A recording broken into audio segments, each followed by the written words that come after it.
अस्सलाम वालेकुम नाज़रीन, आप देख रहे हैं MYK स्पोर्ट्स और मैं हूं आपका मेज़बान हमज़ा अब्बासी। नाज़रीन, पाकिस्तान क्रिकेट बोर्ड की मेंस चीफ़ जो सेलेक्टर हैं, जो मेंस क्रिकेट टीम के चीफ़ सेलेक्टर हैं और सिलेक्शन कमेटी, उसने पाकिस्तान की इंग्लैंड के ख़िलाफ़ जो रेड बॉल सीरीज़ है 3 मैचों की, उसके लिए जो स्क्वाड है वो अनाउंस कर दिया है। और स्क्वाड की अनाउंसमेंट में कोई रद्दोबदल नहीं की गई खासी, क्योंकि बांग्लादेश के ख़िलाफ़ जो टीम खेल रही थी करीबन वही खिलाड़ी दोबारा शामिल किए गए हैं। अगर स्क्वाड की बात करते चलें तो क़यादत जो है पाकिस्तान की रेड बॉल टीम की वो शान मसूद करेंगे, जबकि वाइस कप्तान सऊद शकील हैं, आमिर जमाल, अब्दुल्ला शफीक, अबरार अहमद, बाबर आज़म, मीर हमज़ा, मोहम्मद हुरैरा, मोहम्मद रिजवान, नसीम शाह, नोमान अली, साइम अयूब, सलमान अली आगा, सरफराज अहमद और शाहीन शाह अफरीदी शामिल हैं।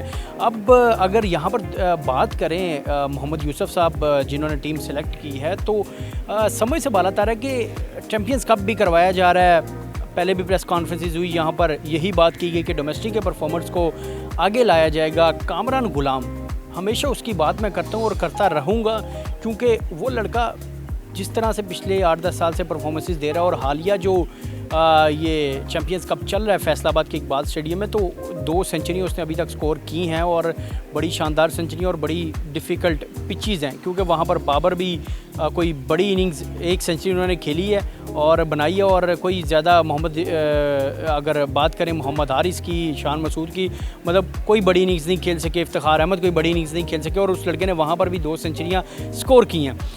अब आमिर जमाल और शाहीन शाह अफरीदी को शामिल किया गया स्क्वाड में, और स्क्वाड में जो है वो दोनों को शामिल किया गया। दोनों अभी फुली फिट नहीं है। अब जब आपके पास फुली फिट नहीं है, फिर शाहीन की पेस का मसला है, लेंथ का मसला है, बॉलिंग के इश्यूज़ हैं, फिटनेस इश्यूज़ हैं, नसीम शाह के फिटनेस इश्यूज़ हैं। आपने फिर भी उनको स्क्वाड में शामिल किया कि यार हमारे पास बैकअप ही नहीं है, पीछे खिलाड़ी ही नहीं है, डोमेस्टिक के परफॉर्मर्स, ये डोमेस्टिक और इंटरनेशनल का जो गैप है ये ख़त्म। इसी तरह होम सीरीज़ है आपकी होम सीरीज़ है, नए लड़कों को चांस दें।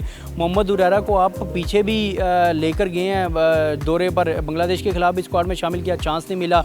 फिर अब जो 3 रिज़र्व खिलाड़ी हैं उनमें जाहिद महमूद, मोहम्मद अली और कामरान गुलाम, उनको फिर रिज़र्व खिलाड़ियों में रखा गया और फिर चांस नहीं दिया जाएगा, क्योंकि सीरीज़ 3 मैचों की है और मैचेस जो है वो खेलेंगे, वही टीम खेलेगी जो पहले खेलती आ रही है, और फिर नतीजे वही। मतलब जब तक आप बैठ के अब सही तरह सोच के टीम सेलेक्ट नहीं करेंगे, जो परफॉर्मर्स हैं उनको आगे नहीं लेके आएंगे, जब तक परफेक्ट सीट पर परफेक्ट बंदा नहीं बैठाएंगे जो वो सोच लेकर चले, जो हमारे हमसाया ममालिक भारत, ऑस्ट्रेलिया या इंग्लैंड क्रिकेट बोर्ड के चीफ सेलेक्टर्स लेकर चलते हैं।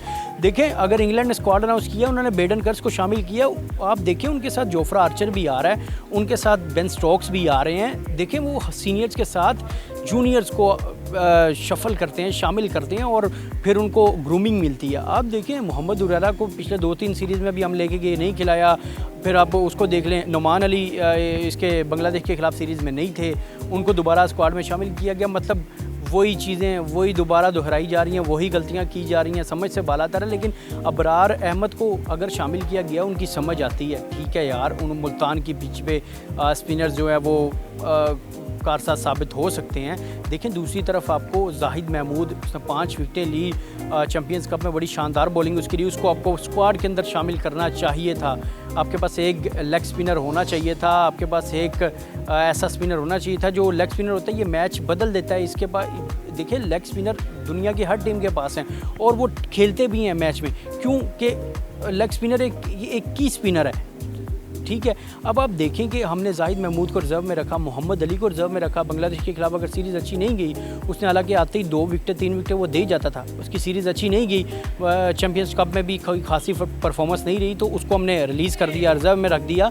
तो मतलब कि अब कामरान गुलाम को भी आपने रिज़र्व, तो वही खिलाड़ी वही गलतियाँ दोहराई जा रही हैं, समझ से बालातर है। मतलब 2 अक्टूबर जो है वो 2 अक्टूबर को इंग्लैंड क्रिकेट टीम ने पाकिस्तान पहुंचना है, और 7 अक्टूबर से पहला टेस्ट मैच जो है मुल्तान में शुरू होगा, और 1 अक्टूबर से जो है पाकिस्तान क्रिकेट टीम का कैंप जो है मुल्तान के स्टेडियम में जो है वो स्टार्ट होगा। और इस कैंप में जो है वो तमाम खिलाड़ी जो स्क्वाड में शामिल हैं, जो रिजर्व हैं, वो शामिल होंगे। और जो खिलाड़ी अब इंग्लैंड के खिलाफ सीरीज़ खेलने जा रहे हैं, इनको चैम्पियंस कप से भी वापस बुला लिया गया है, क्योंकि अब ये 2-4 दिन रिलैक्स होंगे। रिलैक्समेंट के बाद इनको मुल्तान ट्रैवल करना है और फिर 3 टेस्ट मैचों की सीरीज़ जो है वो इंग्लैंड के ख़िलाफ़ खेलनी है। और ये टेस्ट मैचेस जो हैं उनकी सीरीज़ ये टेस्ट ICC टेस्ट चैम्पियनशिप का भी हिस्सा है। और ICC टेस्ट चैम्पियनशिप में पाकिस्तान इस वक्त 10 टीमों के पॉइंट्स टेबल पर 8वें नंबर पर मौजूद है। आप मुझे बताएं, आपको सिलेक्शन कैसी लगी?